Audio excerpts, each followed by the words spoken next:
Hello बच्चों, स्वागत है आपका आपके अपने YouTube channel chemistry by Shiv Kumar sir में।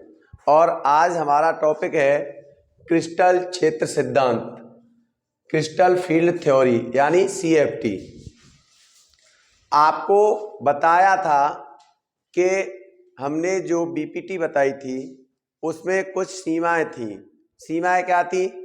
सबसे पहले उसकी कमी क्या थी कि वह यौगिकों के रंगों का डिस्कशन नहीं करता है, यानी वो केवल ये बता सकता है कि यौगिक रंगहीन है या रंगीन है, लेकिन ये नहीं बता सकता था कि यौगिक हरा है, गुलाबी है, बैंगनी है, कैसे कलर का है, यानी कलर को नहीं बता सकता है। केवल BPT के द्वारा हम क्या ज्ञात कर सकते हैं कि यौगिक रंगीन है या रंगहीन है। दूसरा सबसे बड़ी उसकी जो कमी थी, उसने बताया था कि लिगेंड दो प्रकार के होते हैं, प्रबल लिगेंड और दुर्बल लिगेंड, यानी प्रबल क्षेत्र लिगेंड और दुर्बल क्षेत्र लिगेंड। लेकिन BPT द्वारा हम ये व्याख्या नहीं कर सकते हैं कि प्रबल क्षेत्र लिगेंड इलेक्ट्रॉनों का युग्मन कैसे कर देते हैं, जबकि दुर्बल क्षेत्र लिगेंड इलेक्ट्रॉनों का युग्मन क्यों नहीं कर पाते हैं। तो इन सभी कमियों को क्रिस्टल क्षेत्र सिद्धांत से दूर किया है। इसको 1932 में बेथे नामक वैज्ञानिक ने दिया था और इसके जो मुख्य बिंदु थे वो इस प्रकार हैं। पहला बिंदु, हमारी जो BPT बता रही थी, BPT क्या बता रही थी कि CMA और लीगेंड के बीच में कैसा बंध है? उपसह संयोजक बंध बनता है, उनके बीच में अतिव्यापन होता है। लेकिन CFT हमें क्या बता रही है? CFT बता रही है कि CMA कैसी होती है? CMA धातु है और धातु पे कैसा आवेश होता है? धनावेश होता है। जबकि लिगेंड कैसे होते हैं? लिगेंड होते हैं ऋणावेशित। तो जब CMA धनावेशित होती है, लिगेंड ऋणावेशित होती है, तो इनके बीच में तो आकर्षण बल होगा। जब इनके बीच में आकर्षण बल होगा तो इनके बीच में उपसह संयोजक बंध न होकर के आणिक बंध बनेगा। CFT ने क्या बताया कि CMA और लिगेंड के बीच में आणिक बंध बनता है, उपसह संयोजक बंध नहीं बनता है। अब प्रश्न आता है कि सपोज कीजिए कि चलो हमने मान लिया कि CMA तो है धनावेशित, लेकिन लिगेंड तो उदासीन भी होते हैं। जैसे हम H2O की बात करें, NH3 की बात करें, तो ये तो उदासीन है ना। फिर उदासीन लिगेंड CMA के साथ आणिक बंध कैसे बना लेगा? तो वैज्ञानिक ने बताया कि जैसे हमारा जो H2 है, कौन सा? H2O है। तो अगर हम बात करें H2O की, तो ये इस प्रकार एकल बंध से बने हुए हैं। अब बताइए, हाइड्रोजन की विद्युत ऋणात्मकता बहुत कम होती है और ऑक्सीजन की विद्युत ऋणात्मकता बहुत ज्यादा होती है। क्यों? सबसे ज्यादा विद्युत ऋणात्मकता फ्लोरीन की, उसके बाद ऑक्सीजन की और उसके बाद नाइट्रोजन की। इन तीन तत्वों की विद्युत ऋणात्मकता सबसे अधिक होती है, सबसे ज्यादा फ्लोरीन की, उसके बाद ऑक्सीजन की, उसके बाद नाइट्रोजन की। तो बताइए, ऑक्सीजन की तो विद्युत ऋणात्मकता बहुत ज्यादा है। आप जानते होंगे विद्युत ऋणात्मकता किसे कहते हैं? विद्युत ऋणात्मकता होती है कि ये इन दोनों ने साझे के इलेक्ट्रॉन किया है, एक एक इलेक्ट्रॉन का क्या किया है? साझा किया है। अब ये साझे का इलेक्ट्रॉन क्या होना चाहिए? बिल्कुल बीच में होना चाहिए या नहीं होना चाहिए? भाई एक इलेक्ट्रॉन हाइड्रोजन ने दे दिया, एक इलेक्ट्रॉन ऑक्सीजन ने दे दिया, दोनों ने एक एक इलेक्ट्रॉन का साझा किया। तो बताइए, ये साझे का इलेक्ट्रॉन दोनों के बीच में होना चाहिए या नहीं होना चाहिए? लेकिन इस साझे के इलेक्ट्रॉन को अपनी ओर आकर्षित करने का जो गुण होता है वो विद्युत ऋणात्मकता कहलाता है। दोनों तत्व परमाणुओं के बीच जो साझे का इलेक्ट्रॉन है उसे अपनी ओर खींचने का जो गुण होता है वो कहलाता है विद्युत ऋणात्मकता। अब बताइए, ऑक्सीजन की विद्युत ऋणात्मकता बहुत ज्यादा है। जब ऑक्सीजन की विद्युत ऋणात्मकता ज्यादा है तो ये साझे का इलेक्ट्रॉन यहां होकर के कहां हो जाएगा? बिल्कुल अपने पास खींच लेगा ये। और जब अपने पास खींच लेगा, ऐसे इस हाइड्रोजन के इलेक्ट्रॉन जोड़े को अपनी ओर खींच लेगा, तो इस पर आंशिक ऋणावेश उत्पन्न हो जाएगा और इस पर आंशिक धन आवेश उत्पन्न हो जाएगा। जब इन पर आंशिक धन और ऋण आवेश उत्पन्न हो जाएगा तो बताइए, ये यौगिक ध्रुवीय होंगे या नहीं होंगे? जब ये यौगिक ध्रुवीय होंगे तो इनका ऋण सिरा CMA की ओर होगा। अब बताइए, CMA धनावेश और इन उदासीन लिगेंडों में जो ध्रुवीय गुण उत्पन्न हुआ है जिसके कारण इस पर ऋण आवेश उत्पन्न हुआ है और इन दोनों पर धन आवेश उत्पन्न हुआ है, तो इसका ऋण आवेशित ग्राह जब CMA प्लस की ओर होगा तो इन दोनों में आणिक बंध बनेगा या नहीं बनेगा? इन दोनों में आणिक बंध बनेगा। तो CFT हमें क्या बता रही है? CFT बता रही है कि CMA और लिगेंड के बीच में हर हालत में आणिक बंध बनता है। और देखिए यही पॉइंट दिया है पहले, CMA व लिगेंड के बीच आणिक बंध पाया जाता है क्योंकि धातु धनावेशित व लिगेंड ऋणावेशित होता है। अगर उदासीन लिगेंड हो तो वो क्या करते हैं? उदासीन लिगेंड द्विध्रुव बनाते हैं। उदाहरण भी दिया है। और इसका ऋणात्मक सिरा क्या है? धातु की ओर होता है। जब इसका ऋणात्मक सिरा इस धनात्मक सिरे की ओर होगा तो बताइए दोनों में कैसा बंध बनेगा? आयनिक बंध बनेगा या नहीं बनेगा?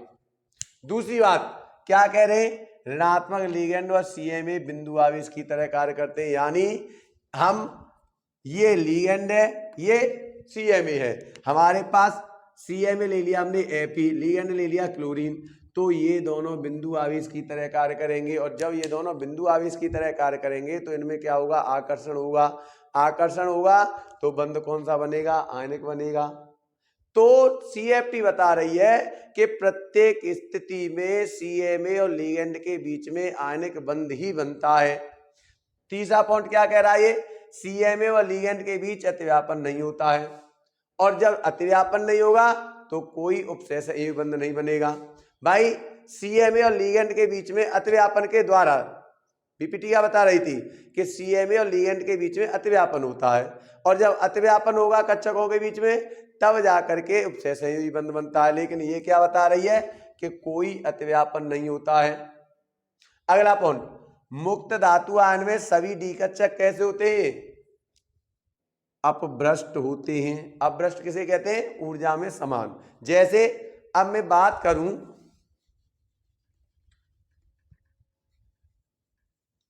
ये है डी कक्षक, ये क्या है? डी कक्षक है। 1 2 3 और 5 नाम क्या होता है डी कक्षक का? DXY, DYZ, DZX, DX square dash y square और DZ स्क्वायर, 5 कक्षक है। अब बताइए एक ही कक्षा के पांचों कक्षक ऊर्जा में समान होंगे या नहीं होंगे? जब कक्षक तीसरी कक्षा का है तब भी ऊर्जा में समान, चौथी डी कक्षक का है तब भी ऊर्जा में समान, यानी इन डी कक्षकों की ऊर्जा क्या होती है? समान होती है। और यही कह रहा है कि मुक्त धातु आयन में सभी डी कक्षक कैसे होते हैं? ऊर्जा में समान होते हैं। लेकिन जब लिगेंड CMA के संपर्क में आता है तो क्या होता है? धातु और लिगेंड के इलेक्ट्रॉन एक दूसरे को प्रतिकर्षित करते हैं, और जब धातु और लिगेंड दोनों के इलेक्ट्रॉन एक दूसरे को प्रतिकर्षित करेंगे तो ये जो डी कक्षक की अपभ्रष्टता है ये क्या हो जाएगी? नष्ट हो जाएगी। डी कक्षकों की अपभ्रष्टता क्या हो जाएगी? नष्ट हो जाएगी। और नष्ट होने के बाद ये जो डी कक्षक है 2 भागों में विभाजित हो जाते हैं। कैसे? या तो इस तरह से विभाजित हो सकते हैं या इस तरह से विभाजित हो सकते हैं, यानी DX स्क्वायर वाई स्क्वायर और DZ स्क्वायर ऊपर पहुंच जाएंगे और DXY, DYZ और DZX नीचे रह जाएंगे। या तो ऐसे टूट सकते हैं या DXY, DYZ, DZX ऊपर चले जाएंगे और DX square dash y square और DZ स्क्वायर नीचे आ जाएंगे। तो इन डी कक्षकों की जो अपभ्रष्टता है वो क्या हो जाएगी? नष्ट हो जाएगी और ये 2 भागों में टूट जाएंगे। अब जिसमें DX स्क्वायर वाई स्क्वायर और DZ स्क्वायर कक्षक होते हैं उसे तो हम कहते हैं EG, उसे क्या कहते हैं? EG। और जिसमें DXY, DYZ, DZX ये तीनों कक्षक होते हैं उसे कहते हैं T2G। वही लिखा है, देखिए 2 भागों में विभक्त हो जाते हैं।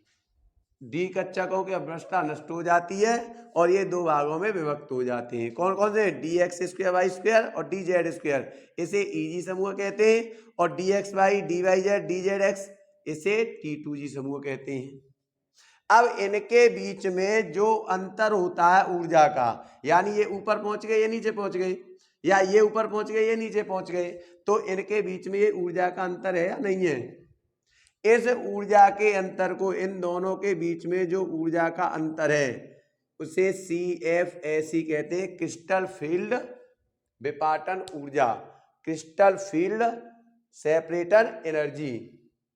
और इसे हम किससे प्रदर्शित करते हैं? डेल्टा से करते हैं या 10dq से करते हैं प्रदर्शित। किससे करते हैं? या तो डेल्टा से करेंगे या 10dq से करेंगे। इन दोनों में ये ऊर्जा स्तर ज्यादा है, ये ऊर्जा स्तर कम है, इसमें ये ऊर्जा स्तर ज्यादा है, ये ऊर्जा स्तर कम है, तो ऊर्जाओं का इनमें दोनों अंतर हुआ या नहीं हुआ? इस ऊर्जा के अंतर को ही हम क्या कहते हैं? क्रिस्टल क्षेत्र विपाटन ऊर्जा कहते हैं। और किससे प्रदर्शित करते हैं? डेल्टा से या 10dq से। यही बताया, बताइए। Eg व T2 समूह में ऊर्जा का अंतर क्या कहलाता है? क्रिस्टल क्षेत्र विपाटन ऊर्जा कहलाता है। और इसे डेल्टा या 10dq द्वारा प्रदर्शित किया जाता है। और इसका परिणाम विपाटन ऊर्जा का मान अधिक होगा या विपाटन ऊर्जा का मान कम होगा, ये डिपेंड करता है किस पर? ये डिपेंड करता है जो हमारे लिगेंड है उनकी प्रबलता पर, उनकी संरचना पर। अगर दुर्बल लिगेंड है तो विपाटन ऊर्जा का मान कम होगा, प्रबल लिगेंड है तो इस विपाटन ऊर्जा का मान अधिक होगा। तो इस ऊर्जा का मान किस पर डिपेंड करेगा? लिगेंड की प्रकृति पर और ज्यामिति पर। और यही बता, देखो CFE का परिणाम किस पर? लिगेंडों की संख्या पर, प्रकृति पे और ज्यामिति पर निर्भर करेगा। अब बताइए प्रकृति, प्रबल लिगेंड और दुर्बल लिगेंड, लिगेंडों की संख्या आपको मालूम है कि जो यौगिक होते हैं उनमें या तो FeH2O का होल 4 हो सकता है, और यहां लिख सकते हैं हम K4, या ऐसे भी हो सकता है K4 FeH2O का, नहीं सॉरी K4 नहीं होगा यहाँ पर, SO4 और होल 6, और ये भी SO4 हो जाएगा। बताइए यहाँ पर 4 है, लिगेंडों की संख्या क्या है? 4। यहाँ लिगेंडों की संख्या 6 है। तो अगर लिगेंडों की संख्या बढ़ेगी तो ये विपाटन ऊर्जा का मान भी क्या होगा? बढ़ेगा। लिगेंडों की संख्या घटेगी तो विपाटन ऊर्जा का मान क्या होगा? घटेगा।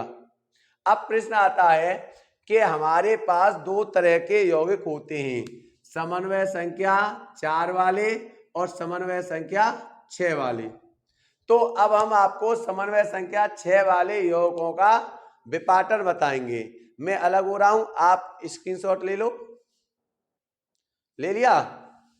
तो अब हम आपको अष्टफलकीय, जो समन्वय संख्या जिन लिगेंडों की 6 होती है, जिनमें लिगेंडों की समन्वय संख्या 6 होती है, उन्हें क्या कहते हैं? अष्टफलकीय संरचना होती है या नहीं होती है? इसमें लिगेंड 6 है तो इसकी संरचना क्या होगी? अष्टफलकीय होगी या नहीं होगी? मैंने पिछली वीडियो में आपको बताया है कि समन्वय संख्या 6 वाले यौगिकों की संरचना कैसी होती है? अष्टफलकीय। तो यहां पर हम हेडिंग डालेंगे अष्टफलकीय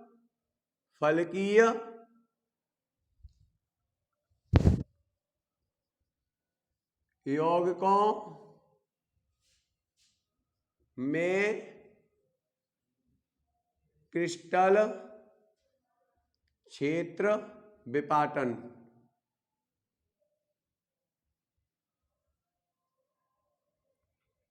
अष्टफलकीय यौगिकों में क्रिस्टल क्षेत्र विपाटन कैसे होता है, अब हम इस पर चर्चा करेंगे। अब आपको मालूम है कि अष्टफलकीय यौगिकों में लिगेंडों की संख्या कितनी होती है? 6 होती है। लेकिन डी कक्षकों में जो विपाटन होता है उससे पहले आपको यह देखना होगा कि डी कक्षकों की XYZ तीनों पर स्थिति कैसे होती है। तो अगर तीनों अक्षों पर डी कक्षकों की स्थिति अगर हम देखें, तो अगर हम देखें, देखिए ये X अक्ष है, ये Y अक्ष है। अगर हमारा कक्षक है DXY, तो DXY का जो नाम पड़ा है कक्षक का, ये इसलिए पड़ा है कि DXY जो कक्षक है वो X और Y अक्षों के बीच में होता है। आपको मालूम है कि डी कक्षक की जो आकृति होती है, डी कक्षक की आकृति कैसी होती है? डबल डंबलाकार होती है या नहीं होती है? डी कच्छा की आकृति कैसी होती है? डबल डंबलाकार। तो हमारा ये क्या है? डी एक्स वाई है। इसका मतलब क्या है कि ये क्या है? एक्स और वाई दोनों अक्षों के बीच में है। तो देखिए कैसे होगी इसकी आकृति, कैसे होगी? देखिए एक डंबल इसका गया यहाँ एक्स और वाई के बीच में, और दूसरा डंबल कहाँ गया? एक्स और वाई के बीच में गया या नहीं गया? तो इसलिए इसका नाम क्या हुआ? एक्स और वाई, डी एक्स वाई। अब बात करते हैं डी वाई जेड की। अब डी वाई जेड की अगर हम बात करेंगे तो ये कहाँ होगा? वाई अक्ष और जेड अक्ष के बीच में होगा या नहीं होगा? इसकी स्थिति क्या होगी? वाई अक्ष और जेड अक्ष के बीच में। देखो इस तरह से होगी इसकी स्थिति। इसकी स्थिति कैसे होगी? ऐसे होगी। अगर बात करें हम डी जेड एक्स की, किसकी? डी जेड एक्स की, तो अब देखिए ये एक्स हो गया और ये जेड हो गया, क्योंकि हम तीनों अक्षों को एक साथ नहीं दिखा सकते, इसलिए मैं दो दो अक्षों को आपको दिखा रहा हूं ब्लैक बोर्ड पर। अब इसकी स्थिति जेड और एक्स के बीच में बताइए। देखो पहला डंबल और ये हो गया दूसरा डंबल, हुआ या नहीं हुआ? अब बात करें किसकी? D x square dash y square की, तो इसकी अगर देखें हम, इसका नाम डी एक्स और वाई क्यों रखा गया है? क्योंकि यह वाई और एच अक्ष पर स्थित होते हैं। देखो इसका पहला डंबल कैसे होगा? एक्स अक्ष पर स्थित है, और दूसरा डंबल कैसे होगा? वाई अक्ष पर स्थित है, इसलिए इसका नाम क्या है? X dash y square, x square dash y square. अब हम बात करें डी जेड स्क्वेयर की, तो इसमें क्या होगा? देखिए ये जेड मान ले से और इसे हम एक्स मान लेते हैं, चलो। तो ये क्या है? जेड स्क्वेयर नाम है, इसका मतलब क्या है कि ये जेड स्क्वेयर जेड अक्ष पर ही स्थित है। और कैसे होगा? देखिए इसका एक ये हो गया, दूसरा लूप ऐसे हो गया, फिर ये इस तरह से आएगा और एक ऐसे आएगा। इस तरह से एक क्या होगा? जेड अक्ष पर ही स्थिति होती है इसकी। तो एक्स वाई अक्षों के बीच में, डी जेड वाई और जेड अक्षों के बीच में, डी जेड एक्स जेड और एक्स अक्षों के बीच में, d x square dash y square x और वाई अक्ष पर होती है ये, और डी जेड स्क्वायर जेड अक्ष पर स्थित होते हैं। तो डी कक्षक हमारे इस प्रकार स्थित होते हैं। अब अगर हम बात करें कि अष्टफलकीय यौगिकों की, अगर हम बात करें, किसकी बात करें? अष्टफलकीय यौगिकों की अगर हम बात करें तो क्या होता है?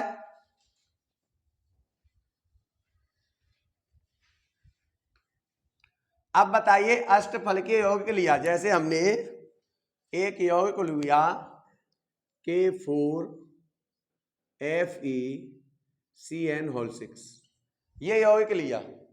जब हमने ये यौगिक लिया तो अगर हम इसकी स्थिति देखें तो हमारा क्या है? यहां तो F ही है, एक अच्छी एक अच्छी, एक ये एक ये एक ये एक ये। बताइए इस तरह से बना हुआ है या नहीं बना हुआ है? ये बना हुआ है या नहीं बना हुआ है? अष्टफलकीय ज्यामिति बनेगी या नहीं बनेगी? अब बताइए ये तो अष्टफलकीय ज्यामिति हो गई ना। अब यहां पर लिगेंड कहाँ है? अगर लिगेंड देखें तो एक लिगेंड, दो लिगेंड, तीन लिगेंड, चार लिगेंड, पांच लिगेंड और 6 लिगेंड। अब बताइए इन लिगेंडों के बीच में कोण कैसे है? भाई लिगेंडों के बीच में 90 अंश के कोण है या नहीं है? बताइए सभी लिगेंड के बीच में आपस में कैसे कोण है? 90 अंश के। अगर आपको मैंने पहले बताया था, पिछले एक वीडियो में उदाहरण भी दिया था कि ये कैसे होते हैं। जैसे हमारे पास ये एक अक्ष हो गया, ये एक अक्ष हो गया, दूसरा अक्ष इसका क्या हो गया? ये इसके पास दूसरा अक्ष ऐसे हो गया, हुआ या नहीं हुआ? ये दोनों अक्ष हो गए, देखो ऐसे, ये एक्स अक्ष हो गया और ये दूसरा अक्ष क्या हो गया? वाई अक्ष हो गया, ऐसे। अब इन पर हमारा ये क्या, ऐसे अगर हम जॉइंट कर दें इनको तो तीनों एक्स वाई जेड अक्ष आपस में होंगे नहीं। किसी कोने को लीजिए आप, अगर दीवार का, जैसे ये ब्लैक बोर्ड है, इसमें देखो ये हमारा क्या है? एक अक्ष हो गया, ये क्या हो गया? दूसरा अक्ष हो गया, और ये अगर हम देखें इसकी लंबाई हो तो एक अक्ष ऐसे तना हुआ हो तो तीसरा अक्ष होगा नहीं होगा? अब देखिए ये एक्स अक्ष है, ये बाई एच, मैं बताऊं, ये एक्स एच बाई एच हो गया, ये एक्स एच हो गया, और इस पर अगर हम इस तरह से लगा देंगे तो ये क्या हो जाएगा, जेड एच होगा या नहीं होगा। तो ये सभी आपस में इनके कोण के हैं, 90 अंश के कोण पर हैं। इसका मतलब क्या है कि हमारे सभी जो लिगेंड हैं वो किस पर स्थित है। देखिए मैं उदाहरण दूं, ये देखो, ये एक्स और वाई है दोनों, ये देखिए एक्स अच्छा है, ये वाई अच्छा है, और इस पर अगर हम इस तरह से एक और रख दें, ये क्या रख दें, देखो ये रख दिया हमने, तो ये क्या बन जाएगा, तीनों अच्छे हो गए या नहीं हो गए। इस पर ऐसे रख दिया हमने, देखो तीनों अच्छे हो गए नहीं हो गए, बताइए 90 अंश का कोण, 90 अंश का कोण, 90 अंश का कोण, और ये भी तो 90 अंश का कोण है। तो अष्टफलकीय संरचना में हमारे जो लिगेंड होते हैं कहाँ होते हैं, अच्छों पर होते हैं या नहीं होते हैं। हमारे सभी लिगेंड कहाँ है, सभी लिगेंड हमारे कहाँ है, अच्छों पर है। अब जब अच्छों पर हमारे कौन कौन से डी कक्षक उपस्थित है, अच्छों पर हमारे d x square dash y square और डी जेड स्क्वेयर कक्षक उपस्थित है या नहीं है।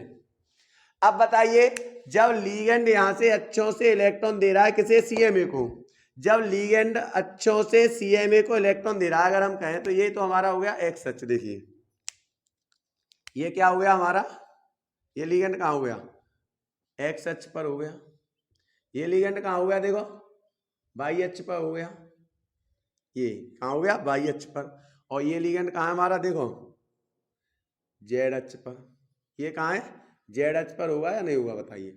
अब बताइए लिगेंड कहां से इलेक्ट्रॉन सीएमए को दे रहा है, लिगेंड अच्छों से इलेक्ट्रॉन दे रहा है या नहीं दे रहा है। अब बताइए, ये दोनों कक्षक होते हैं हमारे अच्छों पर, ये कहां होते हैं, अच्छों पर, और ये d x y d y z d z x कहां होते हैं, अच्छों के बीच में, कहां होते हैं, अच्छों के बीच में होते हैं। अब बताइए लिगेंड कहां से इलेक्ट्रॉन युग्म दे रहा है, अच्छों से दे रहा है। जब लिगेंड अच्छों से इलेक्ट्रॉन युग्म देगा तो सबसे ज्यादा प्रतिकर्षण अच्छों पर उपस्थित लिगेंडों पर होगा या अच्छों के बीच में उपस्थित लिगेंड पर होगा। यहां अच्छों से इलेक्ट्रॉन दिए जा रहे हैं और अच्छों पर उपस्थित है ये दोनों लिगेंड। तो बताइए इनमें एनर्जी लेवल बढ़ेगा और इनमें एनर्जी लेवल क्या होगा, कम होगा या नहीं होगा। जब इनमें एनर्जी लेवल बढ़ेगा और इनमें एनर्जी लेवल कम होगा तो डी कक्षक का विपाटन कैसे हो जाएगा, डी कक्षक विपाटन कैसे होगा, देखो ये हमारा डी कक्षक है,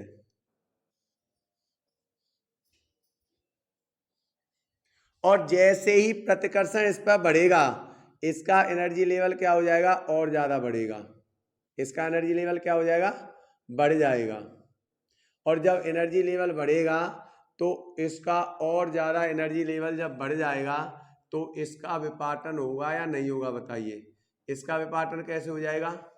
ये इन पर अच्छों पर स्थित है, ये कौन, d x square dash y square और डी जेड स्क्वेयर, तो इनमें एनर्जी ज्यादा आएगी, प्रतिकर्षण ज्यादा बढ़ेगा, तो ये तो ऊपर पहुंच जाएंगे, और इनमें प्रतिकर्षण क्या होगा, कम होगा, इसमें d x y d y z d z x में, तो ये पहुंच जाएंगे नीचे, और डी कक्षक का हमारा हो जाएगा विपाटन।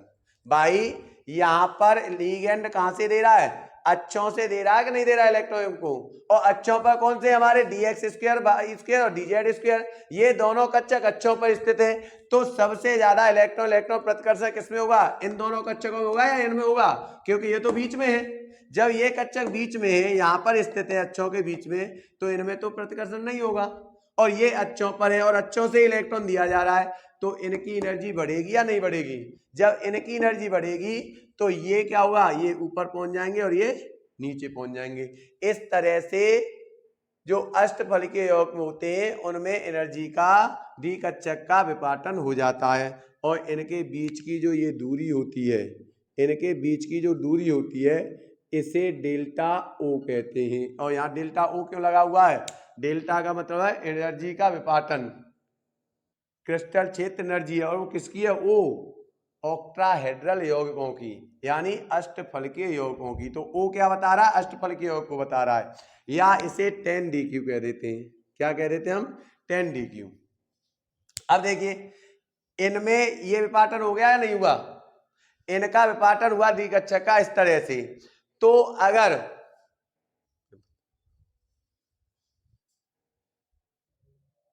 और ये जो विपाटन हुआ है इसमें डेल्टा डी क्यू है, अगर इसको देखा जाए यहां से, ये जो क्षेत्र होता है बेटा ये वाला, बिल्कुल ये क्षेत्र हुआ, इस क्षेत्र को हम कहेंगे बैरी केंद्र। इसे क्या कहेंगे हम? बैरी केंद्र। और इस बैरी केंद्र पर डेल्टा ओ का मान क्या होता है? 0 होता है। ये बीचा बीच का जो केंद्र है इसको हम क्या कहेंगे? बैरी केंद्र कहेंगे।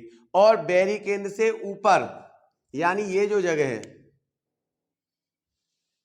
ये, इसका मान होता है, मैं यहां लिखे दे रहा हूं, 0.6 डेल्टा ओ इंटू ए, जहां ए क्या है इनमें Eg, इसे यहां लिख देता हूं मैं, ये कौन सा है? Eg है और ये है T2G। ठीक है, तो एक है Eg में इलेक्ट्रॉन की संख्या। और अगर बात करें हम इसकी, यहां से यहां तक की इसकी बात करें तो इसका मान होता है 0.4 डेल्टा ओ गुणा बी। और बी क्या होता है? T2G में इलेक्ट्रॉन की संख्या। बी क्या है इसमें? T2G में इलेक्ट्रॉन की संख्या। तो आपकी समझ में आया होगा कि अष्टफलकीय यौगिकों की जो संरचना होती है इस प्रकार होती है, और इसमें CMA के चारों ओर जो लिगेंड उपस्थित होते हैं वो अक्षों पर होते हैं, XYZ अक्षों पर होते हैं, और अक्षों से ये इलेक्ट्रॉन को CMA को दान देते हैं। जब अक्षों से इलेक्ट्रॉन को CMA को दान देंगे तो अक्षों पर स्थित जो कक्षक होते हैं डी कक्षक, उनमें इलेक्ट्रॉन इलेक्ट्रॉन प्रतिकर्षण क्या होगा? ज्यादा होगा। तो अक्षों पर कौन से कक्षक उपस्थित हैं? ये दोनों, dx² -y² dz²। और अक्षों के बीच में कौन से? ये तीनों हैं। तो जब अक्षों से इलेक्ट्रॉन दिया जा रहा है तो इन दोनों कक्षकों में प्रतिकर्षण ज्यादा लगेगा, और प्रतिकर्षण ज्यादा होने के कारण ये तो पहुंच जाएंगे ऊपर और ये रह जाएंगे नीचे, और इस तरह से हो जाएगा डी कक्षक विपाटन हो जाएगा। और ये मैंने आपको चित्र द्वारा समझाया है। अब प्रश्न आता है कि अगर स्ट्रॉन्ग फील्ड और वीक फील्ड लिगेंड द्वारा इलेक्ट्रॉन दिए जा रहे हैं, चलो मैं समझाता हूं।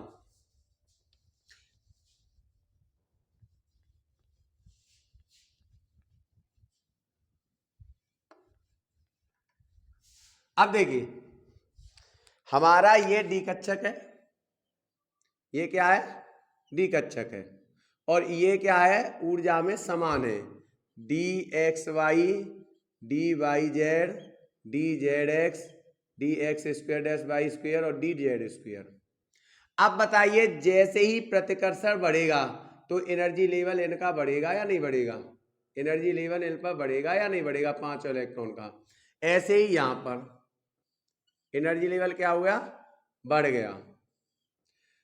अब जब इलेक्ट्रॉन स्ट्रॉन्ग फील्ड लिगेंड द्वारा दिया जा रहा है, इस और इलेक्ट्रॉन कैसे दिया जा रहा है? स्ट्रॉन्ग फील्ड लिगेंड द्वारा, यानी प्रबल क्षेत्र लिगेंड द्वारा इलेक्ट्रॉन इधर, तो प्रबल क्षेत्र लिगेंड इलेक्ट्रॉन दे रहे हैं, और यहां वीक फील्ड लिगेंड यानी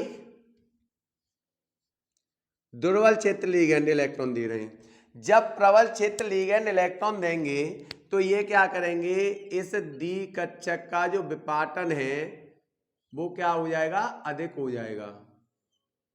डी कक्षक का विपाटन क्या हो जाएगा? अधिक हो जाएगा। और डी कक्षक का विपाटन हो गया ये, ऊपर Eg है और इधर क्या है? T2G है।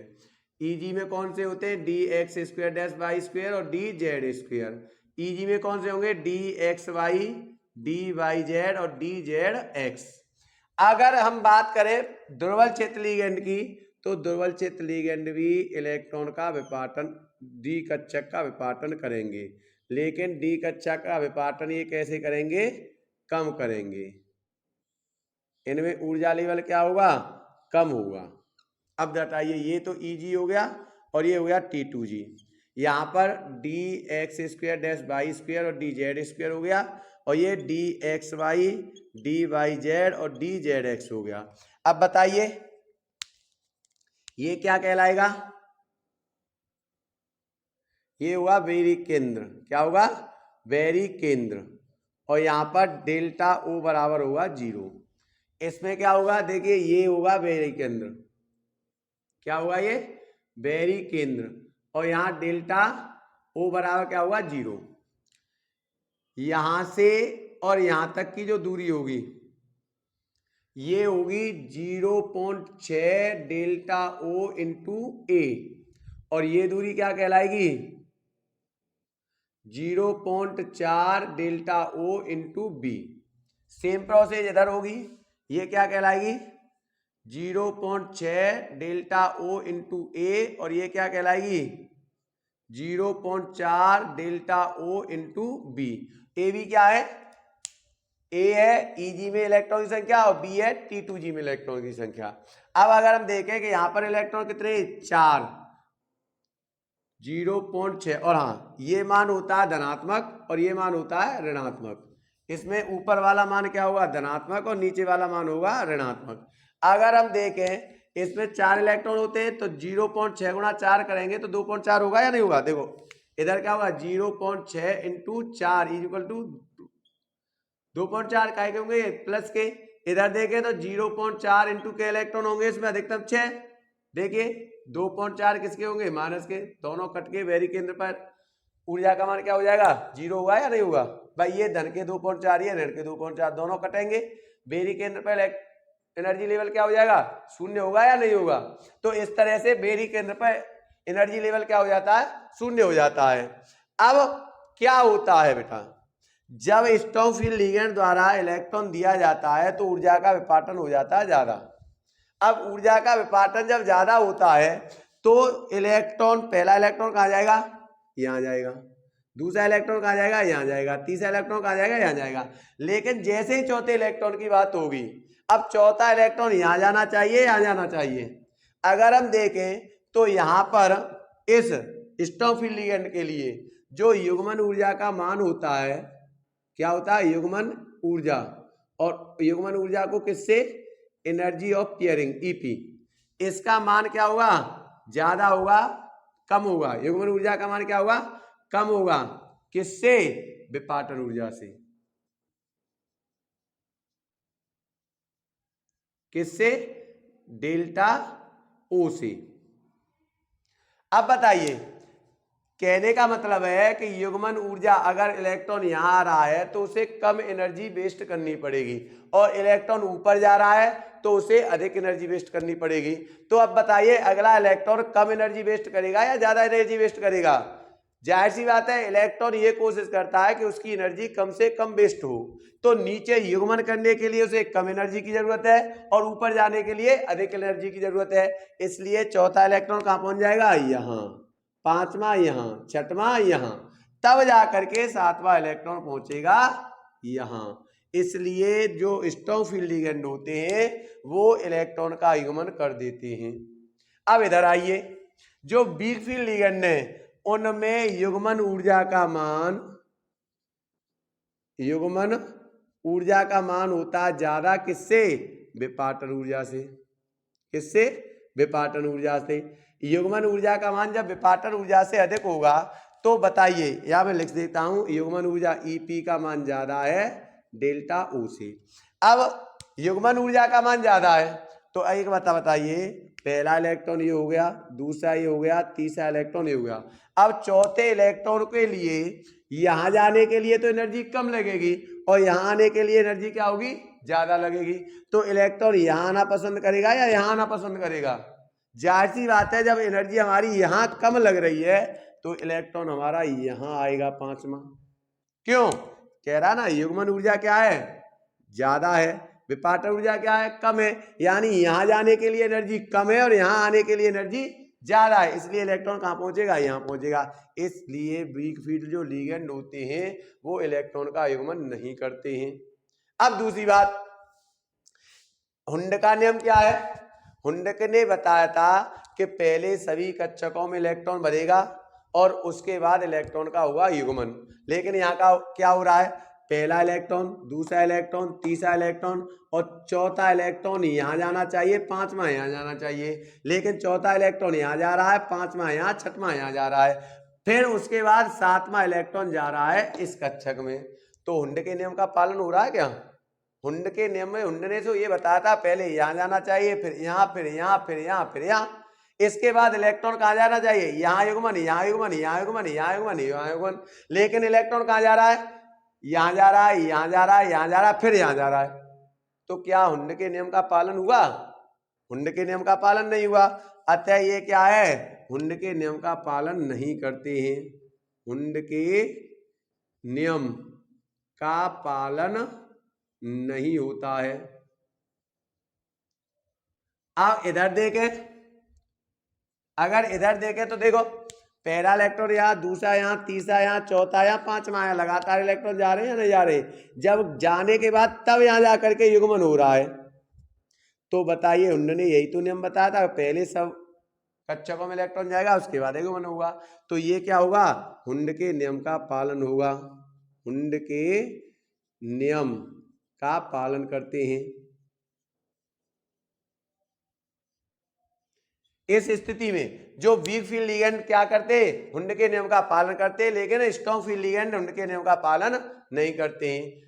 तीसरी बात मैंने आपको बताया था कि जो स्ट्रॉन्ग फील्ड लिगेंड होते हैं, प्रबल क्षेत्र लिगेंड होते हैं, वो निम्न चक्रण यौगिक बनाते हैं, और जो वीक फील्ड लिगेंड होते हैं वो उच्च चक्रण यौगिक बनाते हैं। बीपीटी में बताया था या नहीं बताया था। अब बताइए यहाँ पर इलेक्ट्रॉन का चक्रण उच्च हो रहा है या निम्न हो रहा है, पहला इलेक्ट्रॉन, दूसरा इलेक्ट्रॉन, तीसरा इलेक्ट्रॉन, चौथा, इसी में निम्न में तो आ रहा है। उच्च होता तो यहाँ जाता, उच्च चक्रण अगर इसका होता, ऊंची कूद ये लगाता तो इलेक्ट्रॉन कहाँ जाना था, यहाँ जाना था। लेकिन ये तो पहला इलेक्ट्रॉन, दूसरा इलेक्ट्रॉन, तीसरा और फिर चौथा इलेक्ट्रॉन इसी में आ गया। इसका मतलब क्या है, ये निम्न चक्रण यौगिक है या नहीं है। तो ये क्या हो गया, निम्न चक्रण यौगिक बनाते हैं। क्या हो गया, निम्न चक्रण यौगिक बनाते हैं। CFT ने तो नहीं बताया था निम्न चक्रण यौगिक कैसे बनाते हैं, लेकिन केवल ये बताया था कि स्ट्रॉन्ग फील्ड लिगेंड जो होते हैं वो निम्न चक्रण यौगिक बनाते हैं। लेकिन बताइए इस CFT ने इसको अलग अलग किया कि ये निम्न चक्रण यौगिक क्यों बनाते हैं, क्यों, क्योंकि इनका जो चौथा इलेक्ट्रॉन है उच्च ऊर्जा स्तर में जाकर के निम्न ऊर्जा स्तर में रह जाता है, युग्मन हो जाता है, इसलिए ये निम्न चक्रण यौगिक बनाते हैं। इधर देखिए इसमें क्या है, पहला इलेक्ट्रॉन, दूसरा इलेक्ट्रॉन, तीसरा इलेक्ट्रॉन, फिर चौथा इलेक्ट्रॉन ऊपर जा रहा है या नहीं जा रहा है, चौथा इलेक्ट्रॉन ऊपर जा रहा है या नहीं जा रहा है। जब चौथा इलेक्ट्रॉन ऊपर जा रहा है तो ये क्या हो गया, उच्च चक्रण यौगिक हो गए या नहीं हो गए, उच्च चक्रण यौगिक बनाते हैं। ये क्या करते हैं, उच्च चक्र यौगिक बना देते हैं। जो बीपीटी नहीं बता पाई, बताया इसने क्या बताया था, बीपीटी ने बताया कि स्ट्रॉन्ग फील्ड लिगेंड जो होते हैं, प्रबल क्षेत्र लिगेंड जो होते हैं, वो इलेक्ट्रॉन का युग्मन कर देते हैं। क्यों कर देते हैं, CFT बता रही है नहीं बता रही है, क्योंकि ये विपाटन ऊर्जा इनका क्या होता है, ज्यादा होती है। डी कक्षक के बीच का जो ऊर्जा स्तर होता है वो ज्यादा होता है, ऊर्जा स्तर ज्यादा होने के कारण ये युग्मन करते हैं, उच्च ऊर्जा में नहीं पहुंचा पाते हैं। यहाँ पर क्या है, निम्न क्षेत्र लिगेंड क्या करते थे, इलेक्ट्रॉन का युग्मन नहीं करते थे। क्यों नहीं करते, क्योंकि इनमें डी कक्षक में जो ऊर्जा विपाटन हुआ है वो क्या है, कम होता है। अतः ये युग्मन होने की जगह ऊपर जाना पसंद करते हैं, क्योंकि युग्मन ऊर्जा का मान ज्यादा होता है विपाटन ऊर्जा से। इसलिए ये क्या करते हैं, इलेक्ट्रॉन का युग्मन नहीं कर पाते, लेकिन स्ट्रॉन्ग फील्ड लिगेंड इलेक्ट्रॉन का युग्मन कर देते हैं। आशा है ये पॉइंट आपकी समझ में आया होगा। अब आगे देखते हैं। अब हमने एक सारणी तैयार की है स्ट्रॉन्ग फील्ड लिगेंड और दुर्बल फील्ड लिगेंड दोनों के लिए। यहाँ हम स्ट्रॉन्ग फील्ड लिगेंड के लिए डी कक्षक में इलेक्ट्रॉन का वितरण दिखाएंगे, या वीक फील्ड लिगेंड के लिए डी कक्षक में इलेक्ट्रॉन का वितरण बताएंगे। अब देखिए डी कोष में T2G में 3 कक्षक होते हैं, EG में 2 कक्षक होते हैं। यहाँ पर भी हम लिखेंगे T2G में 3 कक्षक होते हैं, EG में 2 कक्षक होते हैं। अब बताइए हमारा पहला इलेक्ट्रॉन D1 का मतलब डी उपकोष में पहला इलेक्ट्रॉन कहाँ जाएगा, बताइए यहाँ जाएगा या नहीं जाएगा। तो अयमित इलेक्ट्रॉन की संख्या 1 हुई या नहीं हुई। अगर 1 है अयमित इलेक्ट्रॉन की संख्या तो ये क्या होता है, म्यू बराबर होता है n+2 और रूट, यहाँ क्या हो गया 1 और 1 और 2 3, तो 3 1 3 रूट 3 हो गया या नहीं हो गया। प्रकृति VPT क्या बता रही थी, अगर अयमित इलेक्ट्रॉन की संख्या है तो अनुचुंबकीय, और अयुग्मित इलेक्ट्रॉन की संख्या शून्य है तो प्रचुंबकीय। तो इसमें एक है इसलिए अनुचुंबकीय हो गया। क्या हो गया? अनुचुंबकीय हो गया। अगर हम क्या देखें, CFSE का मान देखें तो क्या होता है, del 0.6 into 0.6 delta O into A plus minus 0.4 delta O into B, यही तो होगा। अब इसमें देखें तो हमारे पास इसमें कक्षक शून्य है, बी में है कोई, बताइए, ईजी में है तो ईजी नहीं, ये ईजी में ये है, T2G में है। ईजी में क्या है? शून्य है।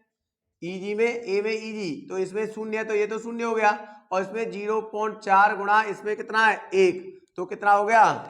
माइनस 0.4 हो गया या नहीं हो गया, बताइए इसकी संख्या 0.4 हुई या नहीं हुई?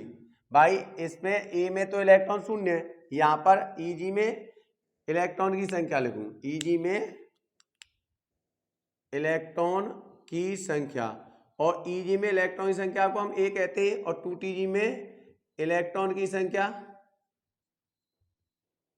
अब ईजी में इलेक्ट्रॉन की संख्या को हम क्या कहते हैं? ए, और T2G में इलेक्ट्रॉन की संख्या को हम कहते हैं बी। अब ए में तो हमारी शून्य है तो यहाँ शून्य रखेंगे तो शून्य हो गया, और इसमें एक है, एक रखेंगे तो माइनस 0.4 हो गया। बताइए, सेम प्रोसेस अगर हम डी कोर्स में करें, इसमें करें तो D1 के लिए, चलो पहले एक ही कर लेते हैं। D2 के लिए अगर हम करें तो D2 में क्या होगा? पहला इलेक्ट्रॉन दूसरा इलेक्ट्रॉन। अब बताइए अयुग्मित इलेक्ट्रॉन की संख्या 2, तो 2 और 2 4, 4 दूनी 8, रूट 8 हो गया। ये भी अनुचुंबकीय हुआ या नहीं हुआ? अब ये कितना हो जाएगा? ये तो 0 है, और ये 4 दूनी 8, माइनस 0.8 हो जाएगा। अगर D3 की बात करें, D3 की बात करें तो ए पहला इलेक्ट्रॉन दूसरा इलेक्ट्रॉन तीसरा इलेक्ट्रॉन, इसमें अभी कोई इलेक्ट्रॉन नहीं, अयुग्मित इलेक्ट्रॉन 3 हो गए। 3 होने पर 3 और 2 5, 5 3 15, रूट 15 हो गया इसका मान। ये भी अनुचुंबकीय हो गया। ये इसका मान माइनस कितने? 3, 4 3 बार है, 1.2 हो गया। अब D4 की बात करें, अगर D4 की बात करें तो स्ट्रॉन्ग फील्ड लिगेंड है, तो पहला इलेक्ट्रॉन दूसरा इलेक्ट्रॉन तीसरा इलेक्ट्रॉन चौथा इलेक्ट्रॉन। बताइए अयुग्मित इलेक्ट्रॉन कितने हुए? 2, 2 हुए, तो 2 और 2 4 दूनी 8, रूट 8 हो गया। प्रकृति अनुचुंबकीय हो गई। कैसी हो गई? अनुचुंबकीय। इसमें क्या हो गया? ये तो 0 चल रहा है, ये 4 दूनी इलेक्ट्रॉन कितने हो गए? अब 4, और 4 चक 16, 1.6 हो गई। अगर हम D5 की बात करें तो पहला इलेक्ट्रॉन दूसरा तीसरा, देखो पहला दूसरा तीसरा चौथा पांचवा, इसमें कोई इलेक्ट्रॉन नहीं है, अयुग्मित इलेक्ट्रॉन 1 हो गया, तो ये कितने हो गए? 1 और 2 3, रूट 3 हो गया। अभी अनुचुंबकीय हो गया, और इसमें कितना होगा? 2 और 2 4 5, 5 चक 20, माइनस के 2.0। अगर D6 की बात करें तो क्या हो गया? पहला इलेक्ट्रॉन दूसरा इलेक्ट्रॉन तीसरा इलेक्ट्रॉन चौथा पांचवा छठवां, इसमें तो एक भी इलेक्ट्रॉन नहीं है, इलेक्ट्रॉन शून्य, शून्य है तो इसका मान भी शून्य होगा। ये क्या हो गया? प्रतिचुंबकीय हो गया। और इसका मान कितना हो गया? इसमें 6 हो गए, 6 चौक 24, माइनस 2.4 हो गए। अब देखिए इसमें D7 पहला इलेक्ट्रॉन दूसरा इलेक्ट्रॉन तीसरा इलेक्ट्रॉन चौथा पांचवा छठवां सातवां, यहाँ जाएगा या नहीं जाएगा? बताइए, सातवां इलेक्ट्रॉन। अयुग्मित इलेक्ट्रॉन 1 हो गया, रूट 3 हो गए, अनुचुंबकीय हो गया। कैसा हो गया? अनुचुंबकीय हो गया। अब इसमें कितने हो गए? 2.4 तो ऋण के, और 0.6 धन के, तो कितने बचे? 1.8 बच गए। अगर हम D8 की बात करें, पहला दूसरा तीसरा चौथा पांचवा छठवां सातवां आठवां, अयुग्मित इलेक्ट्रॉन हो गए 2, 2 का मतलब रूट 8। कैसा हो गया? अनुचुंबकीय हो गया। कैसा हो गया? अनुचुंबकीय। अब इसमें देखें ये 2.4 है माइनस के, और 1.2 है प्लस के, क्योंकि 2 इलेक्ट्रॉन है, 6 दूनी बार 1.2, क्या बचा? 1.2 बच गया। अगर हम बात करें D9 की, पहला इलेक्ट्रॉन दूसरा इलेक्ट्रॉन तीसरा चौथा पांचवा छठवां और सातवां आठवां और नौवां, अयस्क इलेक्ट्रॉन 1 हो गया, √3 हो गया, अनुचुंबकीय हो गया। इसमें कितना हो गया, 2.4 में से कितने जा रहे हैं, 3, 6 थी 18, 18 गए तो 0.6 बचे माइनस के, 0.6 हुए माइनस के। अब D10 हुआ तो D10 1 2 3, 1 इलेक्ट्रॉन 2 इलेक्ट्रॉन 3 4 5 6 7 8 9 10, 0 0 प्रतिचुंबकीय और ये भी 0 हो जाएगी। ऐसे ही अगर हम इसकी बात करें, ध्रुव क्षेत्र लिगेंड की बात करें तो D1 D2 D3 D4 D5 D6 D7 D8 D9 D10। पहला इलेक्ट्रॉन अयस्क इलेक्ट्रॉन यहां पर लिख देते हैं 1, म्यू का मान कितना आएगा, देखिए n+2 होता है तो कितना हो गया, √3 हो गया, प्रकृति अनुचुंबकीय हो गई, और यहां पर भी क्या होगा, -0.4 होगा। D2 के लिए देखिए पहला इलेक्ट्रॉन दूसरा इलेक्ट्रॉन, अयस्क इलेक्ट्रॉन 2, ये √8 हो जाएगा भाई, 2 के लिए √8 हो रहा है, ये क्या अनुचुंबकीय, और यहाँ पर कितना होगा -0.8। D3 अगर बात करें हम तो पहला इलेक्ट्रॉन दूसरा इलेक्ट्रॉन तीसरा इलेक्ट्रॉन, इसमें कोई नहीं है, 3 कितना होगा √15 अनुचुंबकीय ही होगा, और ये कितना हो जाएगा -1.2। D4 की अगर हम बात करें तो पहला इलेक्ट्रॉन दूसरा इलेक्ट्रॉन तीसरा इलेक्ट्रॉन, अब ये चौथा इलेक्ट्रॉन आ जाएगा, अयस्क इलेक्ट्रॉन हो गए 4, तो 4 और 2 6 चौक 24, √24 हो गया, अनुचुंबकीय हो गया, और यहां पर कितना हो गया 1.2 और 0.6 -0.6 आ गया। अगर यहां बात करें 1 2 3 4 5, अयस्क इलेक्ट्रॉन 5, तो कितना 5 और 2 7, 7 पर 35, √35 हो जाएगा, ये भी अनुचुंबकीय होगा, और इसमें कितना हो जाएगा, 2 इसमें है 3 इसमें है, तो 4 3 12 और 12 यहाँ 0 हो जाएगा, कितना हो जाएगा 0 हो जाएगा। अब छठवें इलेक्ट्रॉन की अगर बात करें हम तो 1 इलेक्ट्रॉन 2 इलेक्ट्रॉन 3 4 5 और छठवां हो गया, अयस्क इलेक्ट्रॉन हो गए 4, ये कितना होगा √24 अनुचुंबकीय हो गया, और यहाँ पर क्या हो गया, ये 4 इलेक्ट्रॉन हो गए, इसमें 4 का मतलब 6 चौक 24, 4 चौक 16, 1.6 में से 1.2 गए तो कितना बचा, 1.6 में से 1.2 गए तो 0.4 बच गया। अब इसको देखो 7 में कितना आएगा, 1 2 3 4 5 6 7, अयस्क इलेक्ट्रॉन 3, √15 हो जाएगा, अनुचुंबकीय ही होगा। अब इसमें देखिए 5 हो गए, 5 चौक 20, यानी 2.0 में से 6 दूनी 12, 1.2 घटा दो, -0.8 बच गए। अब 8वां इलेक्ट्रॉन अगर हम देखें तो 1 2 3 4 5 6 7 8, यहाँ कितने हो गए 2, √8, ये भी अनुचुंबकीय होगा, अनुचुंबकीय होगा, तो अब ये कितने हो गए 6 चौक 24, 2.4 में से 1.2 तो -1.2 आ गई। अब 9वां इलेक्ट्रॉन देखें 1 2 3 4 5 6 7 8 9, अयस्क इलेक्ट्रॉन 1, √3, इतना क्या हो गया अनुचुंबकीय, और ये कितना आ गया 2.4 में से 6 थी 18, 1.8 घटाइए क्या बचेगा 0.6 बचेगा, -0.6 हो गया। D10 के लिए 1 2 3 4 5 6 7 8 9 10, 0 0 प्रतिचुंबकीय, और ये 0। अगर हम इनकी तुलना करें तो देखिए इसमें 2 प्रतिचुंबकीय आएंगे, कौन सा D5 प्रतिचुंबकीय है और D10 प्रतिचुंबकीय है, और इसमें केवल एक ही यौगिक प्रतिचुंबकीय आएगा, बाकी सभी क्या आएंगे अनुचुंबकीय आएंगे। अगर इसकी बात करें यहाँ CFSE का मान केवल एक जगह 0 है, लेकिन यहाँ देखिए 2 जगह 0 आया है। तो इस तरह से अष्टफलकीय यौगिक में स्ट्रॉन्ग फील्ड लिगेंड के लिए डी कक्षाओं में इलेक्ट्रॉन का वितरण और वीक फील्ड लिगेंड के लिए डी कक्षाओं में इलेक्ट्रॉन का वितरण हमने आपको बता दिया है। आप स्क्रीनशॉट ले लीजिए। आशा है आपको आज की वीडियो पसंद आई होगी। अगली वीडियो में हम इसी का पार्ट 2 बनाएंगे और उसमें बताएंगे चतुष्फलकीय यौगिकों में क्रिस्टल क्षेत्र विपाटन बताएंगे। इसमें हमने क्या बताया है, अष्टफलकीय यौगिकों में क्रिस्टल क्षेत्र विपाटन बताया है। अगली वीडियो में चतुष्फलकीय यौगिकों में क्रिस्टल क्षेत्र विपाटन बताएंगे। आशा है आज की वीडियो आपको पसंद आई होगी। अगर आपको वीडियो पसंद आई है तो प्लीज हमारे चैनल को सब्सक्राइब करें और बेल आइकन को दबाएं ताकि हमारी आने वाली वीडियो का नोटिफिकेशन सबसे पहले आप तक पहुंचे। थैंक यू, धन्यवाद।